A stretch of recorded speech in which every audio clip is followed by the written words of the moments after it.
இறைவன் எங்கே இருக்கிறான்? அதுதான் என் முதற் கேள்வி.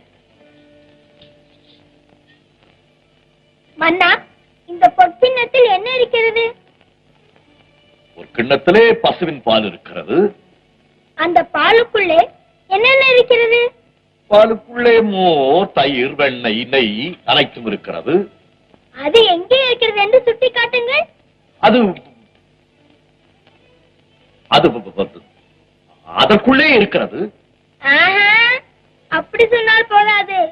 பாலுக்குள்ளே நெய், தயிர், வெண்ணெய், மோர் எங்கே இருக்கிறது என்று தனித்தனியாக சுட்டி காட்ட வேண்டும். இதென்ன சிறுபிள்ளைத்தனமான கேள்வி? அதற்குள்ளே எல்லாம் அடங்கி இருக்கிறது. அப்படித்தானே, ஆண்டவன் எல்லா இடத்திலும் அடங்கி இருக்கிறான்.